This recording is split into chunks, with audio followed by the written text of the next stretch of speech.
Welcome back to another edition of the Disney Dish Podcast with Jim Hill. It's me, Len Testa, and this is our show for the week of October 14th, 2019. On the show today, the news won't leave you hanging, and Jim tells us about some recent script changes to Hoop-Dee-Doo Revue over at Fort Wilderness.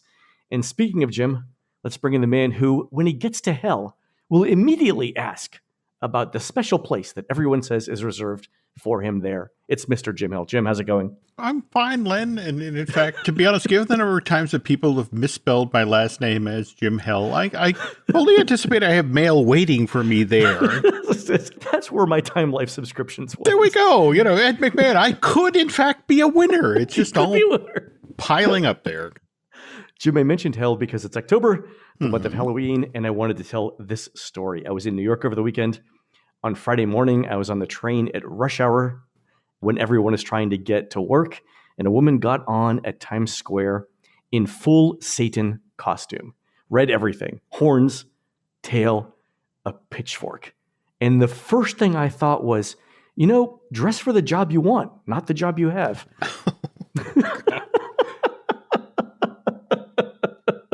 If New Yorkers talked on the subway, I would have said it out loud, but we don't do that. No, but this is true. This is true. You see more agents in L.A. than in New York, so they're expanding their turf. Maybe New York is the number 2 market. Anyway, Jim, let's do a shout out to subscribers over at disneydish.bandcamp.com. Thanks to new subscribers Matt C., Randy M., and Bacon N., and longtime subscribers Curtis E., Gregory B., and Matthew H. Jim, these folks are all now well-established actors in Hollywood, but they got their start in the early days of Disney theme parks before animatronics as extras in Pirates of the Caribbean, running in circles in the town scenes and being dunked in the well. In fact, Randy came up with the line, "Don't tell him, Carlos," in the dunking scene. True story. As I understand it, Disney paid Matthew extra not to shave his for the leg hair for the dangling bridge scene. So. Is that actual leg hair? I didn't even know. I thought actual it was leg hair. So. Wow, I thought it was special effects, but even more impressive now. There we go. All right, Jim, we're going to do the news. The Disney Dish News is brought to you by Storybook Destinations, trusted travel partner of the Disney Dish podcast. For a worry-free travel experience every time, book online at storybookdestinations.com. Jim, nothing major happened in Disney World last week, right? We can just skip this part of the show? Nothing. Nothing interesting happened at all. I'm just going to keep on moving here.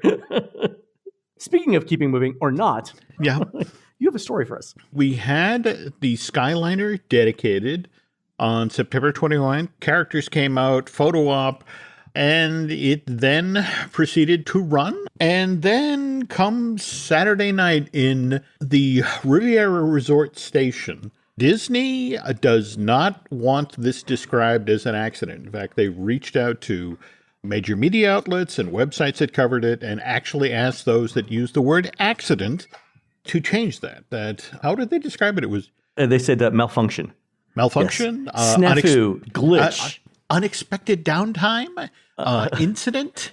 Whatever happened in the station happened with enough force to actually shatter the plexiglass windows of one of the cars in the station. Well, let's start by saying no one was hurt. No one was hurt. Well, I mean, there were 3 individuals who were taken as a precaution to Orlando area hospitals after they were evacuated. They were all released Sunday morning. Okay. It took them 3.5 hours to get all these folks out of the cars that had stopped on the line. The fact that the vehicle that had been rolling around Disney property that was supposedly, had been created for the evac, I didn't see any evidence of this thing being used. They were using cherry pickers to take people 2 at a time. We're going to talk about that, Jim, because not to spoil the rest of our show, but one of the Disney Dish listeners was actually stuck on the Skyliner and told us all about it. Who was this individual? Who reached out? So it's a listener named Brent. Thank you, Brent, for sending this in. But Jim, let me ask you a couple of quick questions before we get started here. When do we think the Skyliner is going to reopen? Like, what's involved in this investigation here? From what I'm hearing from the folks at Disney, they obviously want to put this in the rearview mirror as quickly as possible. As of Tuesday morning, they were once again cycling all of the gondolas through the various stations. Mind you, they're all empty, but they're all cruising along at 11 miles an hour and 3 stories up. They want to get the Skyway back up and running for guests as early as this coming weekend, the Columbus Day weekend. Because obviously we're going to see that sort of artificial blip of folks who are coming out for the 3-day weekend. Mm-hmm. The problem here right now is determining, are we talking operator error? Are we talking mechanical issues? Because with a brand new transportation system, Len, these sorts of things happen. In fact, I was just reading, David Koenig has just put out a wonderful new book called The 55ers. It's about the pioneers who settled Disneyland. It's all of the cast members who worked the first year at the park back in 55. Wow. And there's a section of the book that deals with the Main Street operations team, which would include the folks who ran the train station. And, I know everyone's like, oh my God, the first week and they have this accident. Well, listen to this storyline. Disneyland opened with 2 locomotives, each with its own set of 6 cars. One was designed as an elegant passenger train. The other was a Western-look freight car, a train with cattle cars and a caboose. Disneyland opened. The freight train stopped only at a small station in Frontierland with a passenger train, passed through the Frontier station, and it didn't stop till it made it back to the Main Street Depot. When the trains were stopped in their respective stations, a switch was activated to divert the other train to a spur track so they could go around the stationary vehicle. Okay. Once it passed, the switch was supposed to be thrown back into position. And David stressed those words, supposed to be. Okay, so here's the incident. First manager of Main Street, Eugene Ralph Lemon, better known as Doc, recalled, I was in charge of the stations running around the park.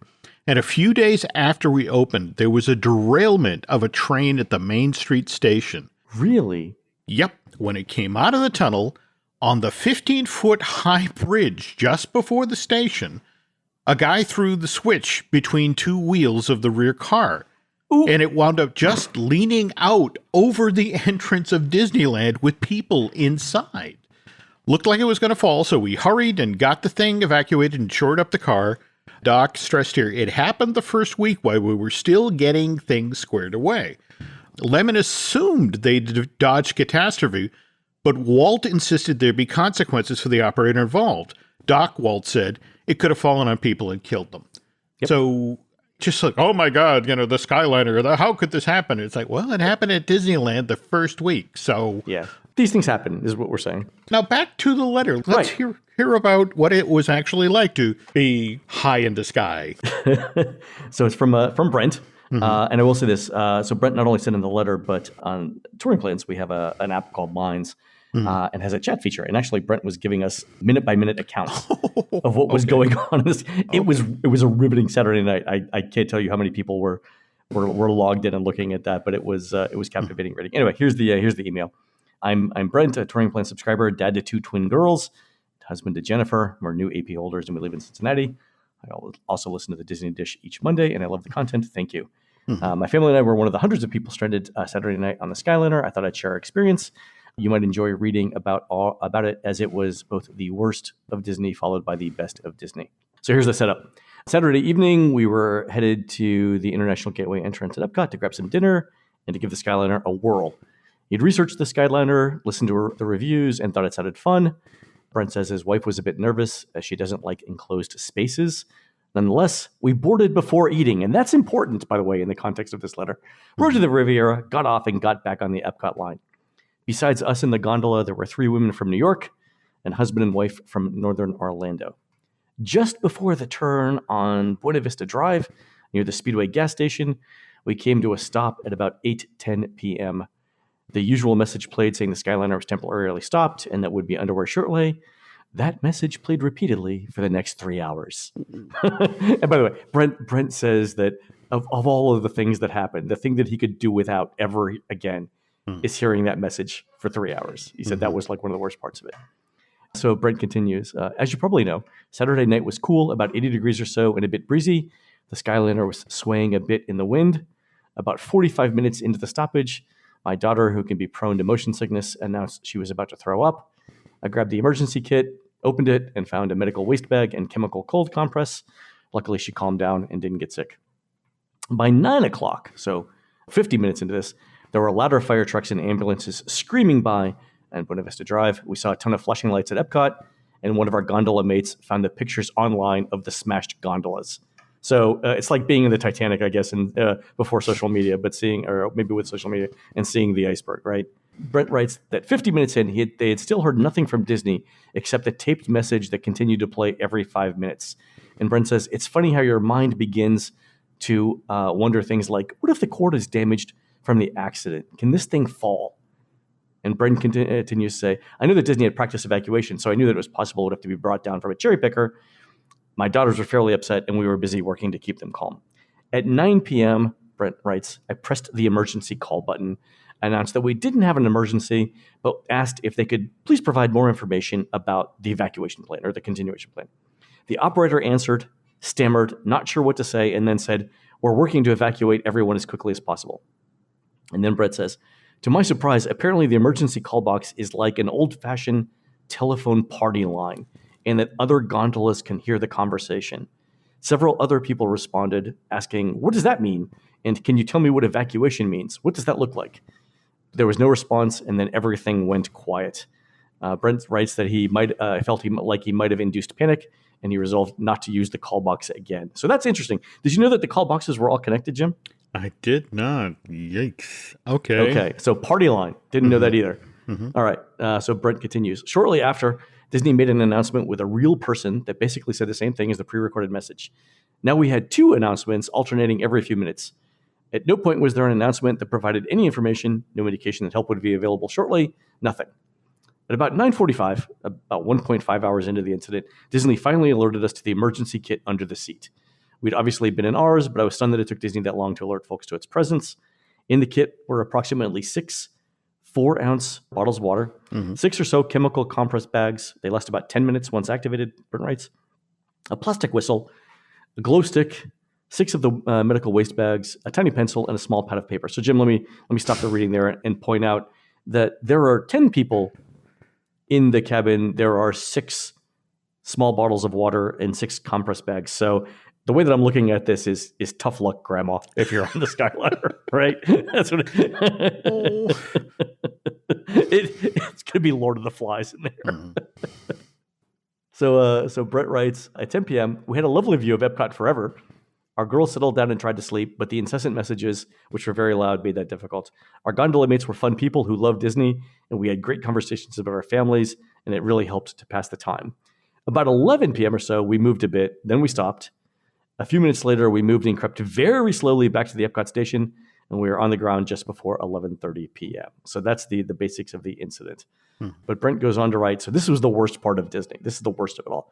I'm not certain that Disney thought being stranded on the gondolas was a serious possibility.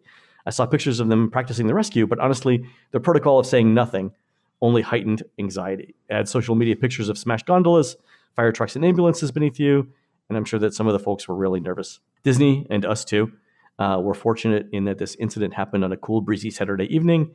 We had plenty of ventilation, and while I didn't care for the swaying in the gondolas, I was thankful that we were not roasting. This is the gift.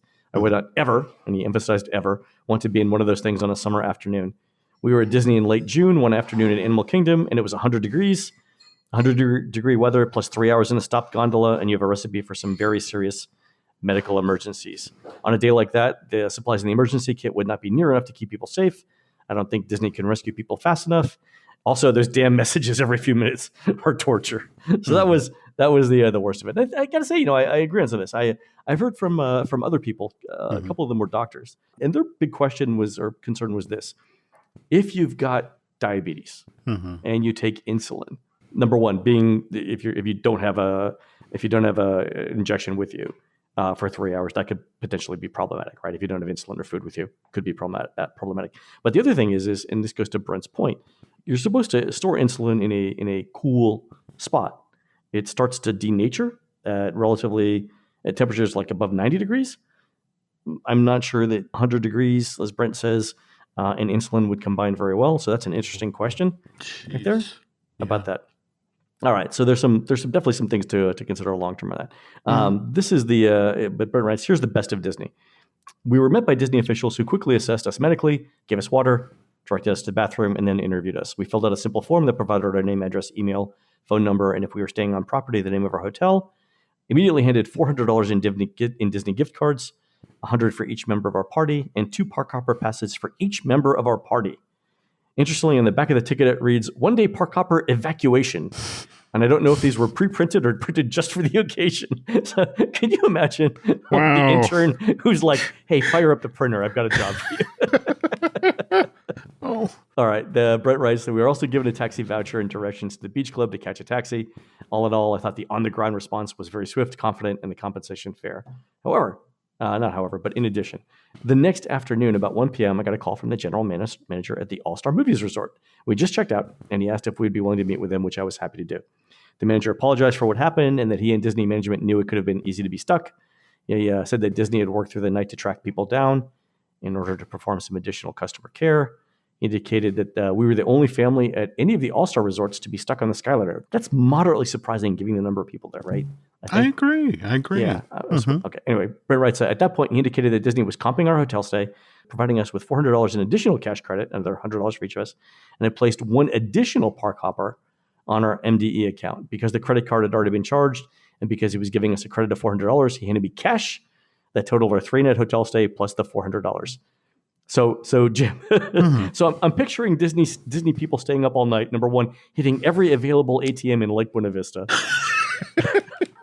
right? Because how do you come up with that much cash? And then printing tickets like willy-nilly. Anyway, Brent writes, I later saw the park hopper ticket in our MDE account correctly assigned to each of my family members.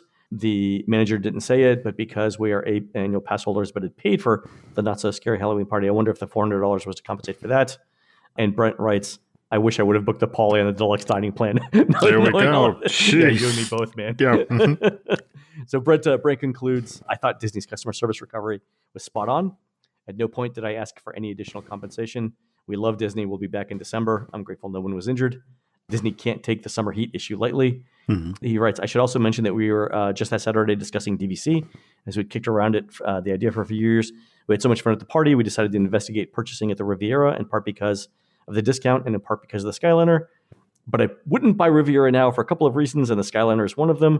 I don't think I'll ride it again, and I know for certain that I would have a tough time getting my wife and kids on it anytime soon. So that was the note. So I wrote Brent a really nice note back saying thanks for all of this. I don't know. No, this is a wonderful, in the moment reporting here. Yeah, it was fantastic. Yeah.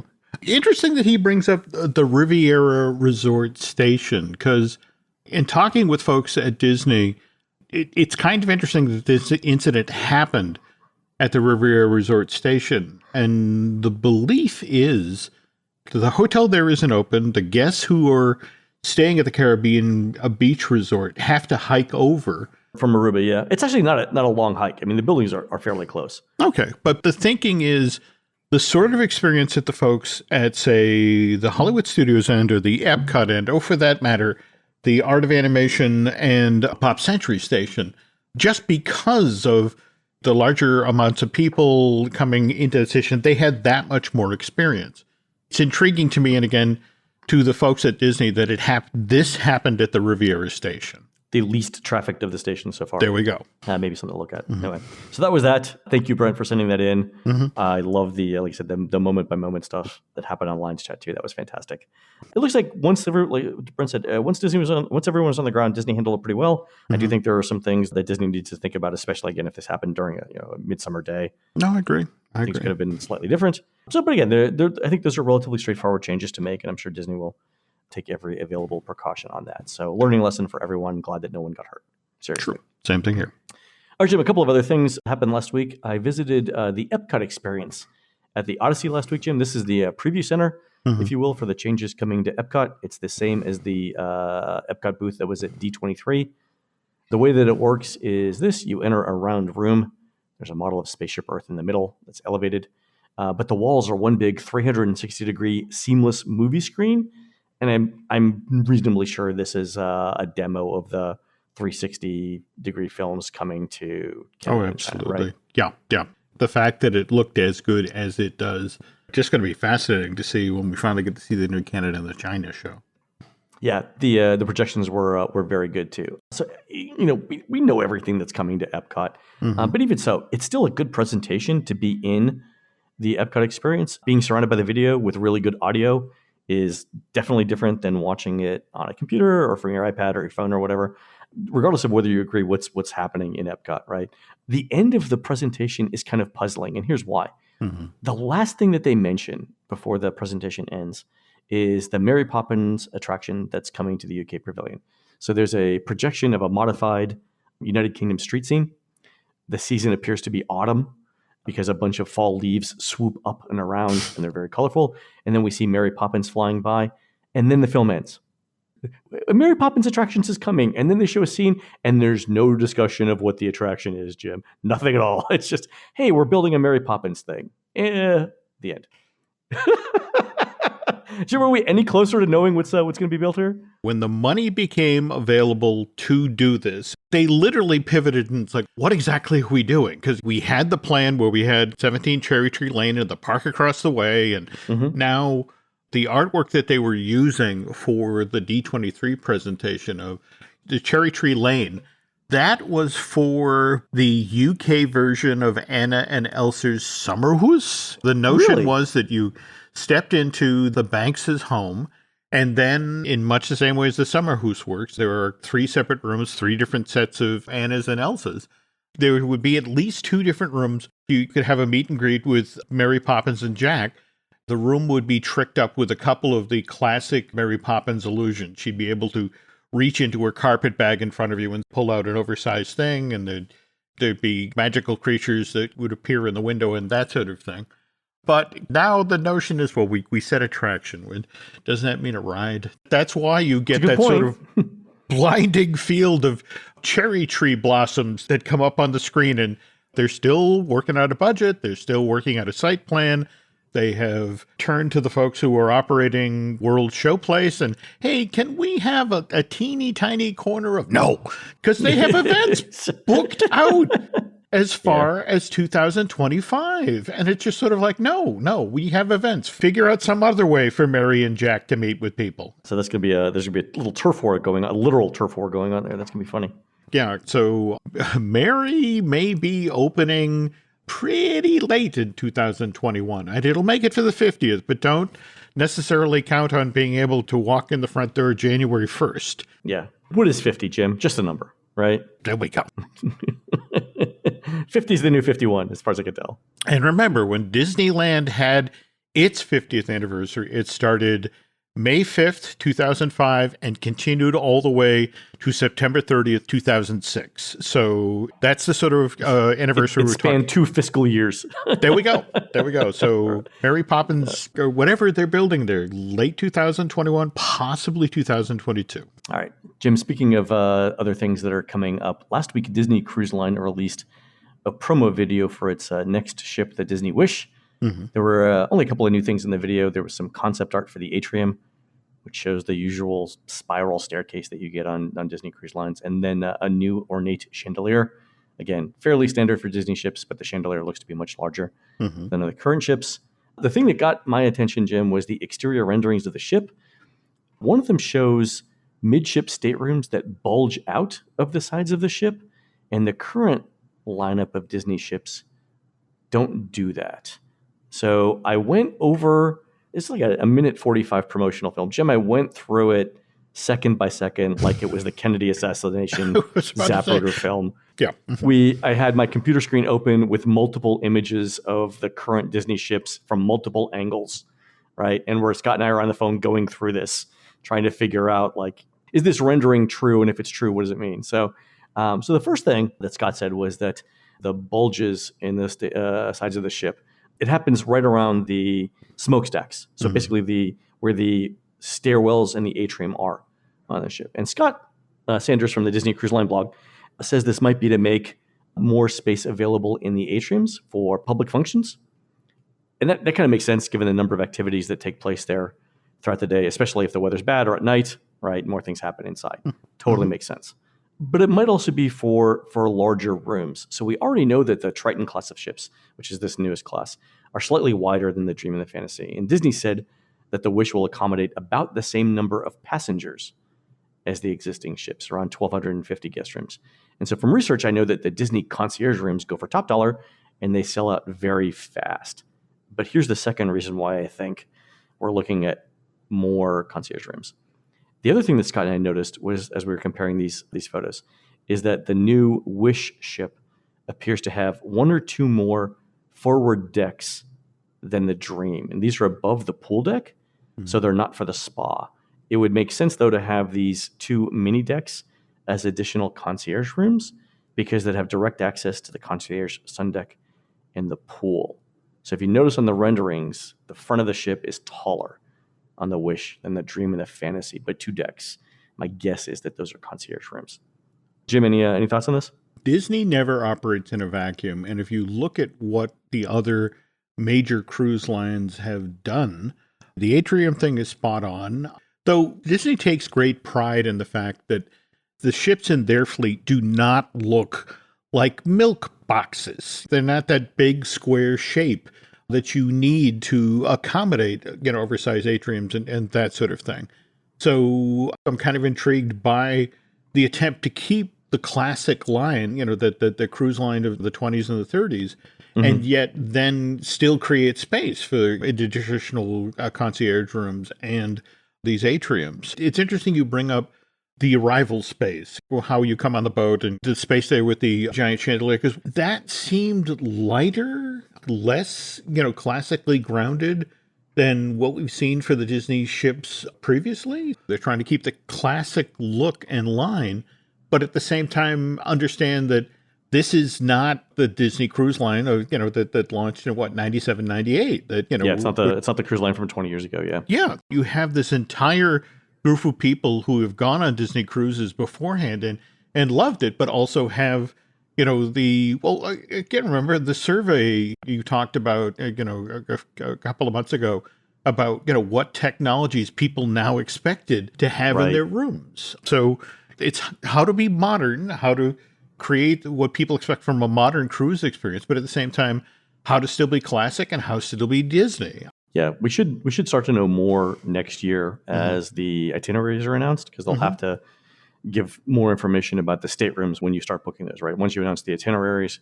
That's it, exactly. Yeah, exactly. So I think Scott did mention that he thought that there would be a high-end restaurant similar to Remy on the new ships, but possibly it would be Beauty and the Beast theme, and that kind of makes sense in the context of the atrium design that we saw, which looks very Beauty and the Beast-ish. We just had the Enchanted Rose Lounge open at the... Jim, I was in such a good mood till you... Go ahead. Well, no, we can save this for another show, but is it just me, or is Disney going back to the Beauty and the Beast a little too often these days?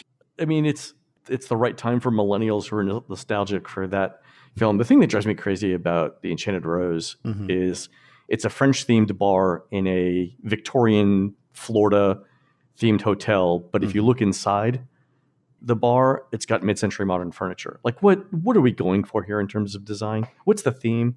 Is consistency too much to ask for here? Is it too much? We're just giving up on all of it now? Theme parks, hotels, bars, everything doesn't matter anymore. Well, tell you what. Hold on, Jim. I have to take my pills.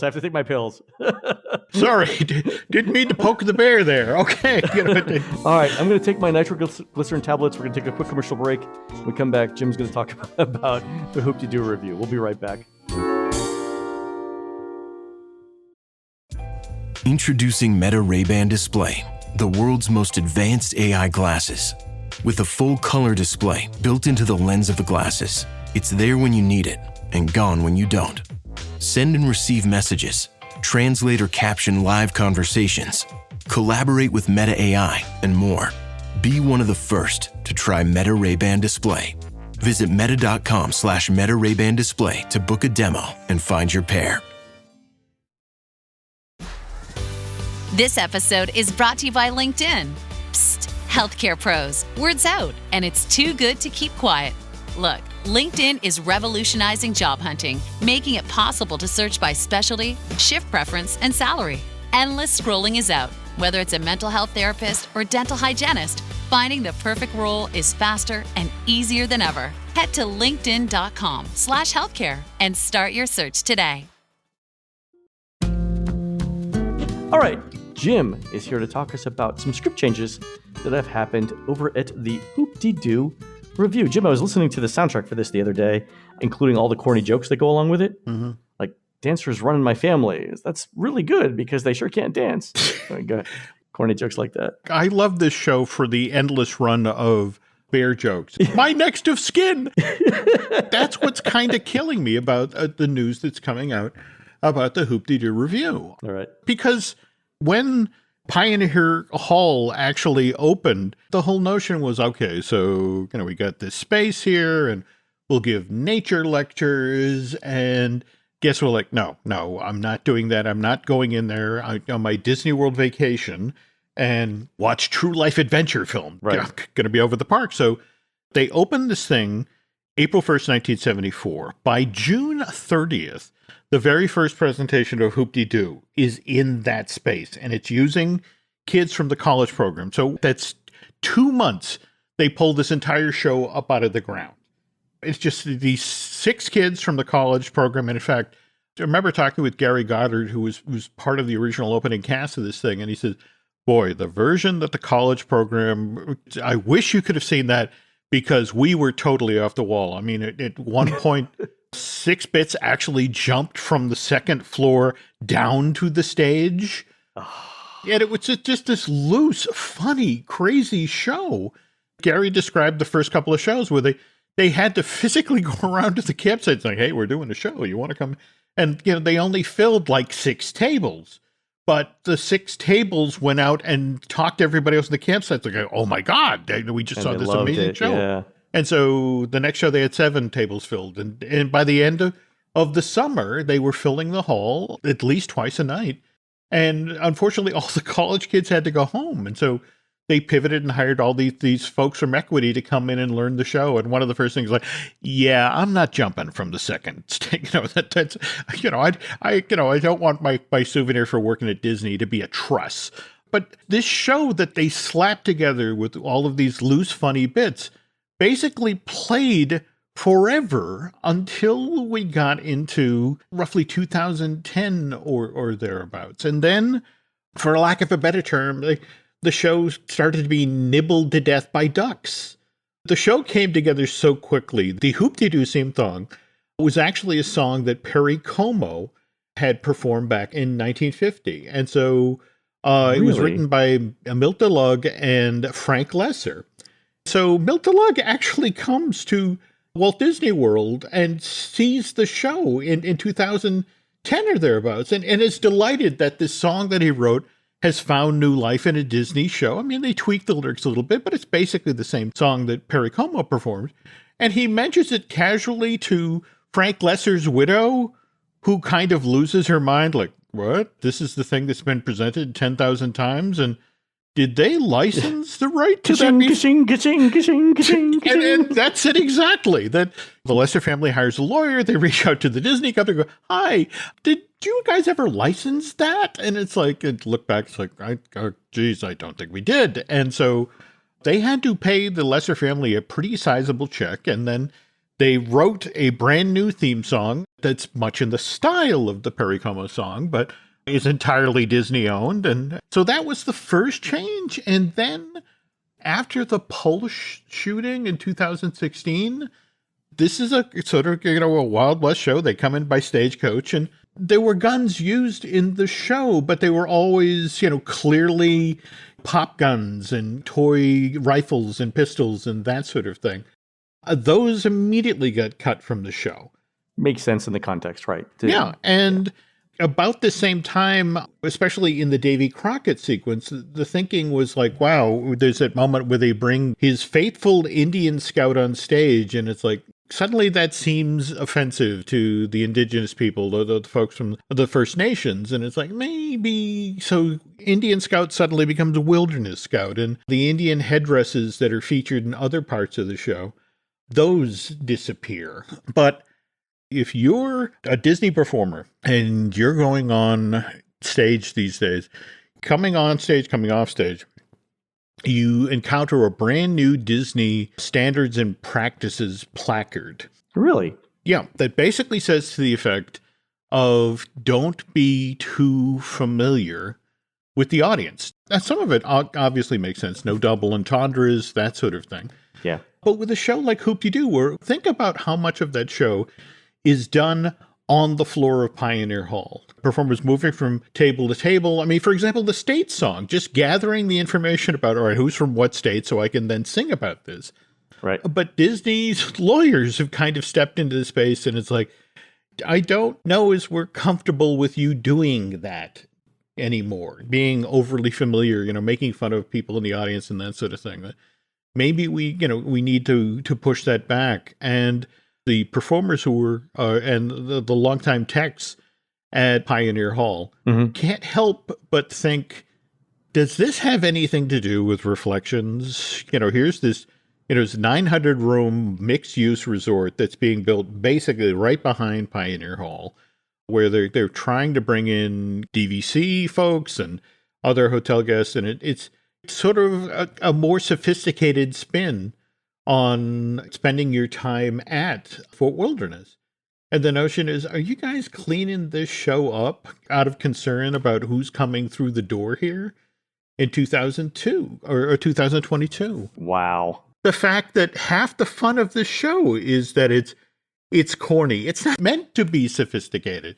Len, the only reason this show was even created was that when they opened this place in April of 74, I mean, the Crockett's Tavern was doing okay business, but it was just like, wow, we just spent all this money building this giant building with 1,200 hand-fitted logs, and we got to earn our keep. And so they invent this silly show that really cut on with guests. And just the whole notion that here's the folks at Disney World who are trying to justify what they're being paid when they work in management. And it's like, are we accidentally insulting the indigenous people? Are we accidentally insulting the female guests in the hall? And maybe we needed to fix the script. And in fact, the last thing I heard is there's now concerns about the Alamo portion of the show. The notion of, the Alamo, and we fought the Mexican army. No one remembers the Alamo, Jim. No one remembers the Alamo. 100 years ago, it might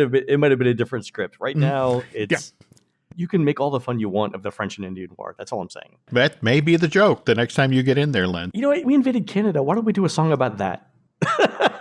That would work. All right. There's a suggestion for all you budding songwriters out there. Fair enough. All right, folks, that's going to do it for the Disney Dish show today. Please head on over to disneydish.bandcamp.com, where you'll find exclusive shows never before heard on iTunes. For our Bandcamp subscribers, we're working on at least 2 special Disney theme park shows. We've been crossing the country, digging into the archives for these. I promise you things that you've never heard before, coming soon. On our next show, we're going to talk to Robert and Alyssa, a couple who are living in Disney World hotels for a year. Don't forget that we're produced fabulously by Aaron Adams, who's competing this week in the Oyster Shuck-Off contest at the Wellfleet Oyster Fest in Wellfleet, Massachusetts. What does Aaron have against bivalves? He's not saying. As you ponder that, please go into iTunes and rate our show and tell us what you'd like to hear next. For Jim, this is Len. We'll see you on the next show.